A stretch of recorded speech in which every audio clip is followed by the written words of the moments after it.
اعوذ باللہ من الشیطان اللعین الرجیم بسم اللہ الرحمن الرحیم الحمد للہ الذی جعلنا من المتمسکین بولایت امیر المؤمنین والائمۃ علیہم السلام.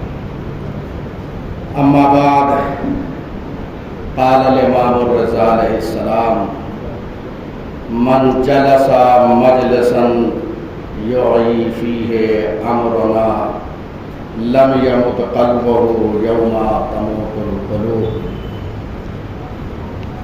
حاضرین محترم، ساری گفتگو ہو چکی ہے جو تمہید کی تھی. یہ بہت اچھا اقدام ہے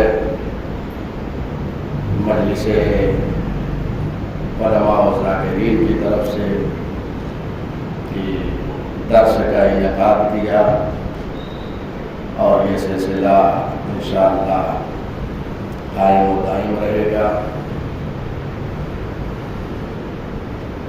حجت الاسلام والمسلمین ڈاکٹر مولانا نثار حسین صاحب کے حکم پر میں حاضر ہوا، اور بہرحال یہ فریضہ ہمارا ہے ہی، اس لیے کہ جو کچھ در اہل بیت سے لے کر آئے ہیں اسے ہم نشر کریں نوجوانوں کے درمیان، قوم و ملت کے درمیان. اس لیے کہ حدیث مبارک میں وارد ہوا ہے زکوٰۃ العلم نشرہ. علم کی زکوٰۃ یہ ہے کہ اسے نشر کیا جائے. تو ضرورت اس بات کی ہے کہ جو علم کی صورت میں نصاب تک ہم تک مال پہنچ گیا ہے اسے نشر کرنا چاہیے. لہذا اسی ضمن میں گفتگو انشاءاللہ آگے بڑھے گی، اور یہ درس ولایت ایک بہت وسیع و عریض موضوع ہے جس پر اگر گفتگو کی جائے تو سالہ سال جو ہے وہ گفتگو ہو سکتی ہے. برادر محترم نے ابھی فرمایا کہ ہر چیز کی حد ہے، اگر حد سے انسان آگے بڑھ جائے تو وہ تجاوز ہے، ظلم ہے. بس اگر کوئی چیز ہے جو ہم تک پہنچی ہے جس کے لیے کوئی حد نہیں ہے تو علی کے فضائل ہے، اس کی کوئی حد نہیں ہے، کوئی معین نہیں کر سکتا. لہذا یہ درود جو ولایت کے نام پر ہے، آج کچھ کلی گفتگو آپ کے سامنے ہوگی، اس لیے کہ یہ موضوع جو ہے پہلے اس سے نوجوانوں کو خصوصاً آشنا ہونے کی ضرورت ہے. بزرگ ماشاءاللہ علماء سے سن چکے ہیں ساری باتیں، اور علماء کی خدمت میں یہ ساری باتیں میں عرض کر رہا ہوں کہ جو کچھ پڑھا ہے اس کی تائید و تصدیق بھی ہو جائے گی. اور ہمارا کام جو ہے اس منبر پر صرف اہل بیت کے گھرانے کے فضائل بیان کرنا ہے. ہم ادھر ادھر کی باتیں نہیں جانتے ہیں، اس لیے کہ میرے استاد آیت اللہ کی عظمہ والد خراسانی نے یہی فرمایا. درس میں ان کے موجود تھا، درس خارج میں، بحث سے خارج میں. انہوں نے کہا کہ یہ منبر جو ہے یہ اہل بیت کے فضائل کے لیے ہے، اور وہاں کون سی چیز ایسی ہے کہ جو تشنا رہ گئی ہو کہ آپ دوسروں کی آ کے یہاں بیان کریں. جب ساری چیزیں وہاں موجود ہے تو دوسروں کے مطالب اور مباحث کو بیان کرنے کی ضرورت ہی نہیں. لہذا ہم ولایت کو بیان کریں، اس لیے کہ ولایت جو ہے وہ اصل اصیل دین ہے اور رکن رکین دین ہے. ساری چیزیں جو ہے اسلام کی موقوف ہے اسی ولایت پر. ولایت کا جو معنی بیان کیا گیا ہے لغت میں وہ حاکمیت اور سرپرستی کے بیان کیے گئے۔ اہل لغت نے جو معنی کیا ہے،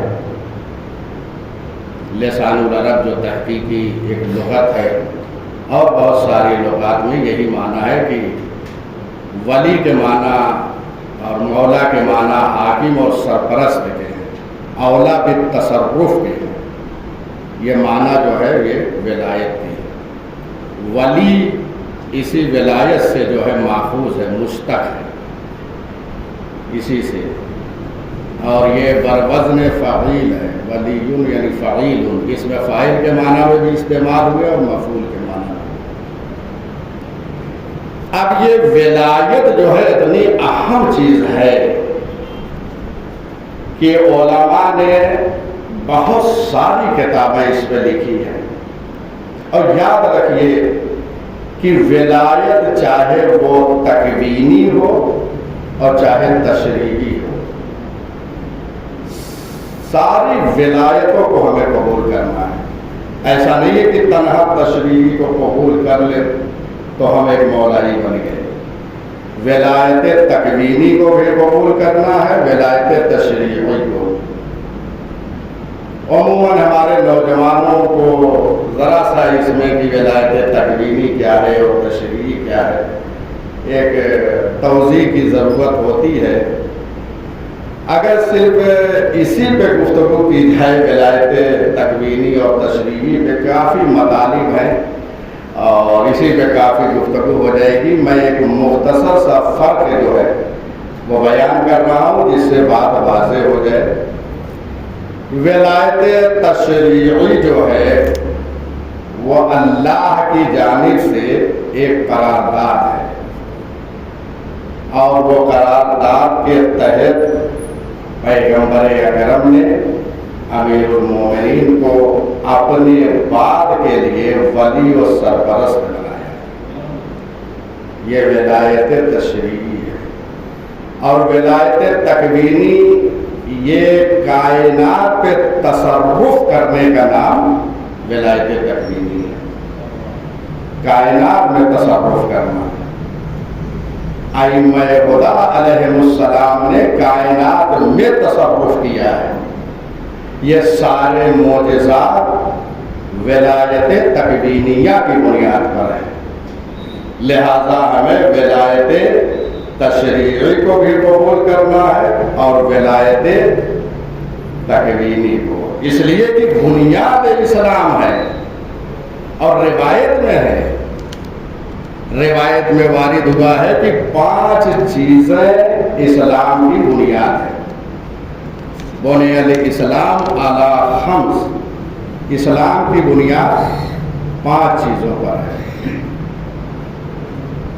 یہ اصل اصیل ہے اور رکن رکین ہے، اور ان 5 چیزوں میں بھی سب سے اہم جو ہے وہ ولایت۔ 5 چیزیں جو ہے وہ روایت میں جو ہے علی الصلاۃ والزکاۃ والصوم والحج والولایہ ولم ینادى بشیء کما نودی بالولایہ۔ اسلام کی بنیاد 5 چیزوں پر ہے، نماز پر ہے، زکوٰۃ پر ہے، روزے پر ہے، حج پر ہے اور ولایت امیر المومنین پہ ہے۔ اور جیسی ندا ولایت کے لیے دی گئی ہے ایسی ندا کسی شے کے لیے نہیں دی گئی۔ جو اہتمام ولایت کے لیے ہوا ہے وہ اہتمام کسی شے کے لیے نہیں ہوا ہے۔ وَلَمْ يُنَادَى بِشَيْءٍ، کسی شے۔ یہ جو 5 چیزیں یہاں ذکر ہوئی ہے اصل، یہ تو اصل ہے، خود 4 چیزیں جو ان میں اور ہیں ولایت کی طرح ان کا بھی اہتمام نہیں ہے۔ اس لیے حدیث کے تتمے میں یہ فقرہ موجود ہے، وَلَمْ يُنَادَ بِشَيْءٍ كَمَا نُودِيَ بِالْوِلَایَةِ فَأَخَذَ النَّاسُ بِأَرْبَعٍ، لوگوں نے 4 چیزوں کو لے لیا۔ ابتدا کی جو 4 چیزیں ہیں، نماز کو، روزے کو اور حج کو، صوم کو زکوٰۃ کو، یہ 4 چیزیں جو ہے ان کو لے لیا، لیکن ولایت کو چھوڑ دیا، لوگوں نے ولایت کو چھوڑ دیا۔ فَأَخَذَ النَّاسُ بِأَرْبَعٍ وَتَرَكُوا هَٰذِهِ، یعنی الولایہ، ولایت کو ترک کر دیا انہوں نے۔ یہی وجہ ہے کہ کسی نے امام معصوم سے یہ سوال کیا کہ یہ نماز میت میں ہمارے یہاں 5 تکبیریں کیوں ہیں اور ان کے یہاں ناس کے یہاں 4 تکبیریں کیوں ہیں؟ علل الشرائع میں یہ روایت موجود ہے۔ تو امام نے فرمایا اسلام کی بنیاد 5 چیزوں پر ہے، اور ہر رکن کے عوض اللہ نے 1 تکبیر رکھی ہے، لہذا جنہوں نے 5 چیزوں کو لے لیا ان کے یہاں 5 تکبیریں ہیں، اور جنہوں نے 4 چیزیں لی اور ولایت کو ترک کر دیا ان کے یہاں 4 تکبیریں ہیں۔ تو یاد رکھیے کہ یہ ولایت جو ہے اس کے برابر کوئی شے نہیں ہے۔ نماز، روزہ، صوم، حج، جہاد، ساری چیزوں کی قبولیت موقوف ہے ولایت پر۔ اگر ولایت ہے تو یہ ساری چیزیں قابل قبول ہیں۔ اب ایک اعتراض جو ہوتا ہے لوگوں کی طرف سے، اور یہ مسلسل اسی زمانے سے یہ چلا آ رہا ہے کہ ولی کے معنی کیا ہے۔ دیکھیے یہ ولایت جو ہے ہمارا طرۂ امتیاز ہے، ہمارا تشخص ہے، ہم اسی کے ذریعے سے پہچانے جاتے ہیں۔ اور میں نے 3 آرٹیکلز جو ہے لکھے ہیں اسی موضوع پر، ایک غدیر کے حوالے سے حدیث غدیر، کہ حدیث غدیر جو ہے وہ تواتر سے ثابت ہے، قرن اول سے لے کر اس قرن تک ہم نے جو ہے وہاں تواتر کو ثابت کیا ہے، اور الحمدللہ وہ سارے جو ہے گروپس پہ سوشل میڈیا پہ موجود ہیں۔ ہر صدی میں جو تواتر ہے حدیث غدیر کے سلسلے میں اس تواتر کو پیش کیا ہے۔ چونکہ حدیث غدیر تواتر سے ثابت ہے اس لیے کسی نے انکار نہیں کیا۔ جب یہ دیکھا کہ قابل انکار نہیں ہے تو معنی مولا میں تشکیک کر دیا، معنی میں جو اختلاف کر بیٹھے اور کہا کہ مولا کے جو ہے وہ 21 معنی ہیں، 21 معانی جو ہے مولا کے بیان کر دیے تاکہ امت مسلمہ اسی میں الجھ کر رہ جائے۔ لیکن یاد رکھیے گا یہ سارے معانی و مطالب ہمارے علماء نے حل فرما دیے۔ یقین جانیے احسان ہے ان بزرگ علماء کا، غیبت امام کے بعد سے آج تک جو علماء خدمت کرتے چلے آ رہے ہیں، آپ وہ ملاحظہ فرمائیں۔ انشاءاللہ میں ابھی چند کتابوں کا حوالہ بھی پیش کروں گا کہ علماء کی جو خدمات رہی ہیں ولایت کے سلسلے میں، آپ وہ ملاحظہ فرمائیں۔ تو 21 معنی جو بیان کیے ہیں وہ اسی لیے بیان کیے ہیں کہ امت اسی میں الجھ کر رہ جائے معنی میں، لیکن الحمدللہ اس معنی کو واضح کیا ہمارے علماء نے، صاحب غدیر نے پورے قرائن کو پیش کیا، دلائل کو پیش کیا، برہان پیش کیا کہ ولی کے معنی جو ہے حاکم اور سرپرست کے ہیں، اولا بالتصرف کے۔ یہ سارے معانی کو انہوں نے بیان کیا ہے۔ الغدیر آپ مطالعہ فرمائیں، آپ خود لغت کی کتاب اٹھا کے دیکھیں گے، لغت میں بغیر قرینے کے جب ولی کا معنی استعمال ہوا ہے تو حاکم اور سرپرست کے معنی میں استعمال ہوا ہے۔ اہل لغت نے جو لکھا ہے کہ ولی اور مولا کے معنی حاکم اور سرپرست کے، قرینہ آ جائے تو دوسرے معنی میں استعمال ہوں گے، لیکن بغیر قرینے کے وہ سرپرست، آقا و مولا کے معنی میں استعمال ہوں گے۔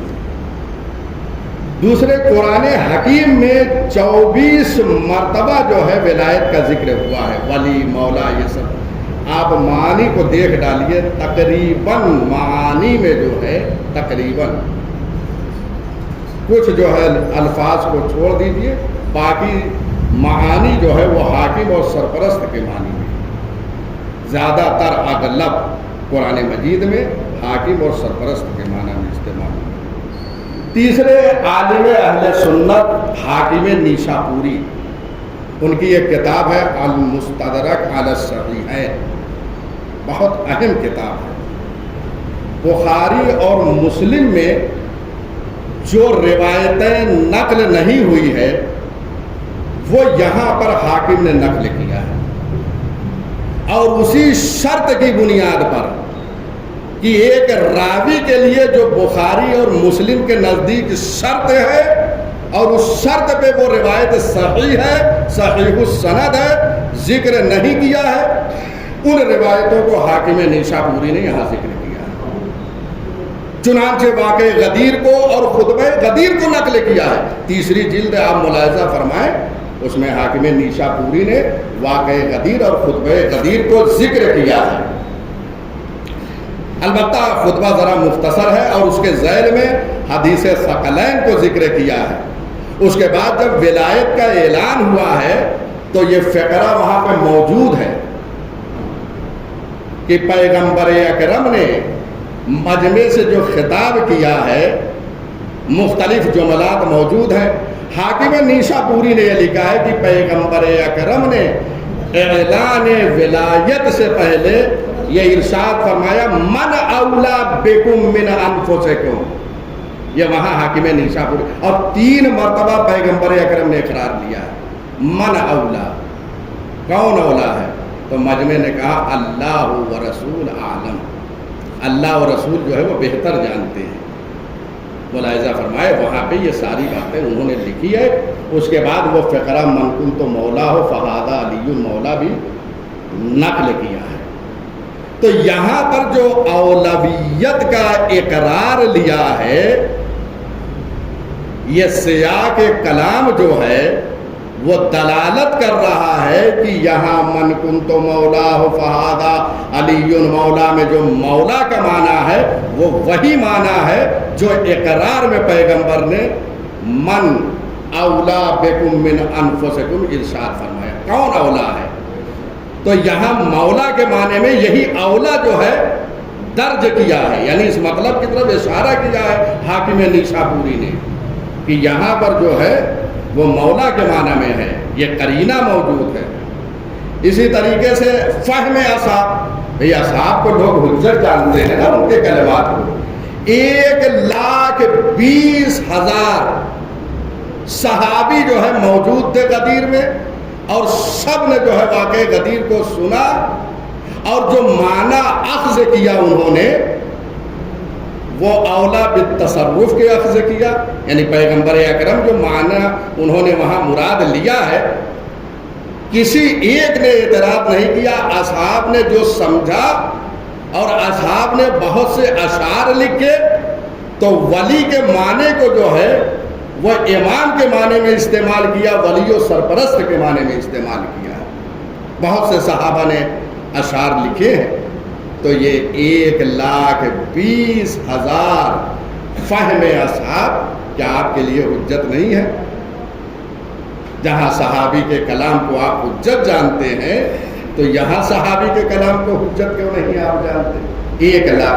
اور چنانچہ وہیں غدیر ہی میں جناب حسان ابن ثابت شاعر غدیر، انہوں نے اشعار جو ارشاد فرمائے ہیں، ان اشعار میں مولا کا معنی جو ہے ذکر کیا ہے کہ یہ امام ہے اور ہادی،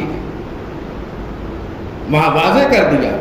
اس کا مطلب یہ ہے کہ جو اصحاب نے وہاں پہ معنی سمجھا وہ یہی معنی سمجھا، لہذا یہ فہم اصحاب جو ہے حجت ہونا چاہیے لوگوں کے لیے، جو چھوٹی چھوٹی باتوں میں کہتے ہیں فہم اصحاب اور کلام اصحاب ہمارے لیے حجت ہے، تو یہاں بھی حجت مان۔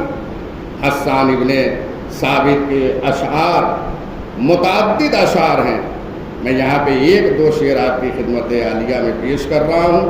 فقال له قم یا علی فإننی رضیتک من بعدی اماما وہادیا، پیغمبر اکرم نے ارشاد فرمایا اے علی آپ کھڑے ہو جائیے، میں اپنے بعد تم سے راضی ہوں اس بات پہ کہ تم میرے بعد امام اور ہادی، اور فرما رہے امام اور ہادی کا معنی انہوں نے اخذ کیا ہے۔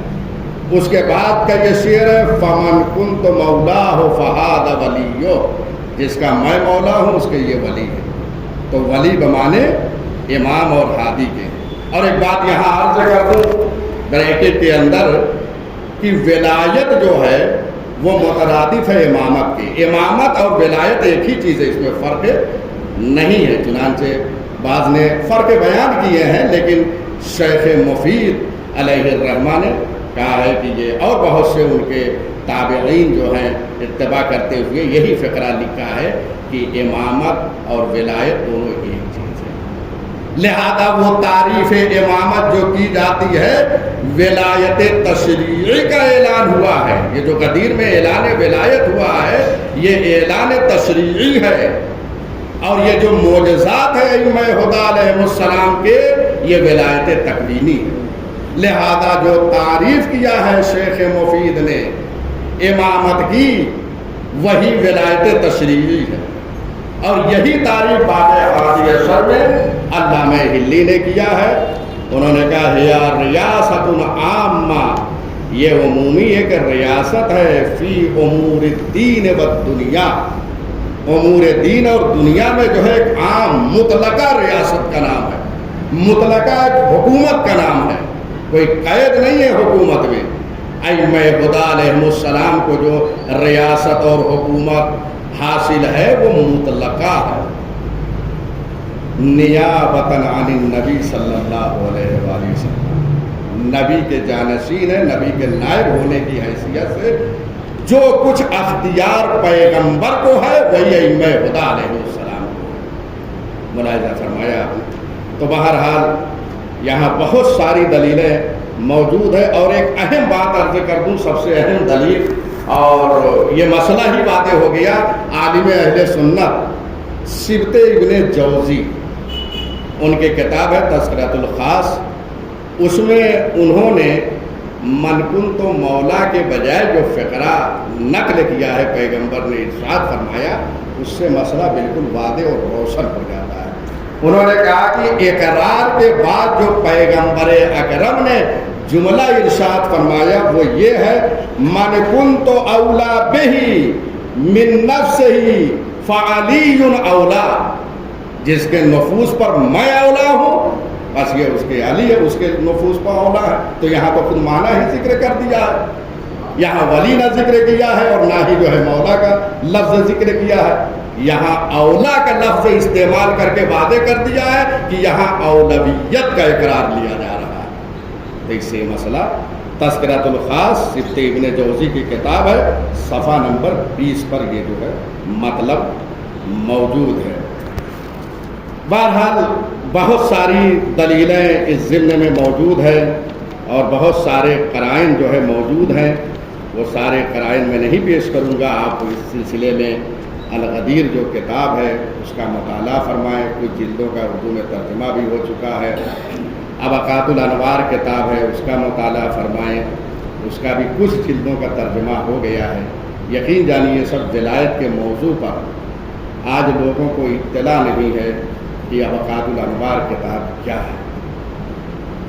علماء نے اس کتاب کو معجزے سے تعبیر کیا ہے۔ ولایت و امامت پر ایسی کتاب آپ کو کہیں نہیں ملے گی، یہ ہمارے ہندوستان میں لکھی گئی ہے۔ لکھنؤ کے بزرگ عالم علامہ میر حامد حسین ہندی، متعدد روایتیں ملتی ہیں ان کے سلسلے میں، کسی نے لکھا ہے کہ 30 سے زائد جلدیں ہیں، بعد میں لکھا نہیں یہ کتاب 100 جلدوں سے زائد پہ مشتمل ہے۔ اہل سنت عالم محدث دہلوی عبدالعزیز نے ایک کتاب لکھی تحفہ اثنا عشریہ، میرے پاس موجود ہے۔ تحفہ اثنا عشریہ شیعوں کے عقائد کے رد میں لکھی، شیعوں کے خلاف لکھی ہے۔ اس میں مختلف ابواب انہوں نے قائم کیے ہیں، اور یہ 100 سے زائد جو جلد کتاب ہے ابقات الانوار، یہ صرف باب امامت کا جواب ہے، صرف باب امامت کا جواب ہے، اس زمانے میں لکھی گئی جب امکانات نہیں تھے۔ مولانا آغا روحی صاحب جو لکھنؤ میں موجود ہیں، ان کے جد اعلیٰ میر حامد حسین، انہوں نے یہ کتاب تحریر کیا۔ صرف بہت ساری کتابیں اس وقت لکھی گئی، لیکن ابقات الانوار مشہور ہوئی۔ امامت کے حوالے سے آپ کو ایسی کتاب نہیں ملے گی۔ اس کی جو ہے چند جلدیں اردو میں آ چکی ہیں، آپ مطالعہ فرما سکتے ہیں۔